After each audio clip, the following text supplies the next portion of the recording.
Dr. Howard here. Today we're going to learn how to do a poultice bandage and a sweat bandage. To start with our poultice, you need everything that we need to do a standing or a stable bandage. So we have a fleece bandage and a pillow bandage, and then your standing wraps. And then along with that, you'll want your poultice. I like Uptight, that's just a brand I'm familiar with. There's lots of other types. You just want to make sure that it doesn't have added ingredients, as some like to put some special things in there. And then you'll want brown paper, or you can use the thick blue paper shop towels. You'll want some gloves, and then a bucket of water. Let's go put a poultice bandage on. So to put a poultice bandage on, we'll want to start with a clean leg, and we don't want any open wounds. When we're putting this type of bandage on, we're typically trying to pull heat out of an injury site or whatnot. So gloves will stop you from getting messy. If you don't have any gloves, you can wet your hand first, and that'll help the mud not stick to it, since it's essentially mud. You'll use a liberal amount. Typically we're doing things like splints or any type of lower leg swelling. And you like to have a thick coating because the action here is having it dry out to pull out any heat. So this would be for her cannabone if she had a splint or something. Then you'll want to take your brown paper, which has been soaking in water, so it's nice and malleable. Squeeze it out a little bit, and then just cover the leg with it. You don't want it too tight or else it'll start to rip. And again, the action of drying out is what gets the heat out of the leg.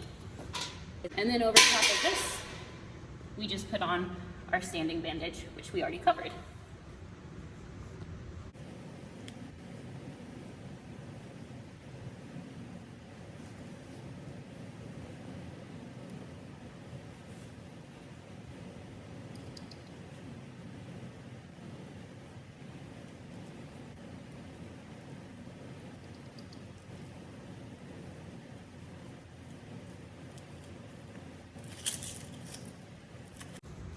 And these typically stay on for 12 hours, and then the next morning you remove the bandage, the brown paper, and cold hose clean.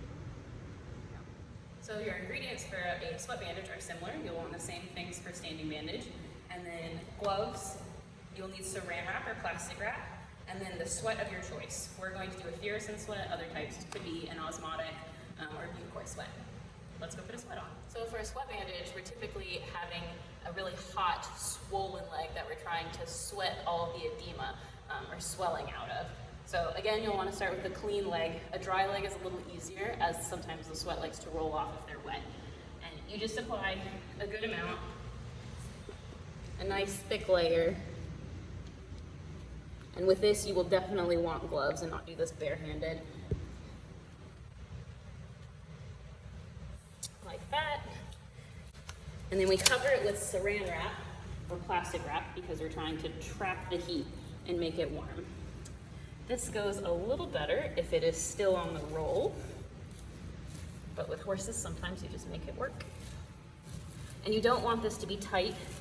You're literally just laying it against the skin.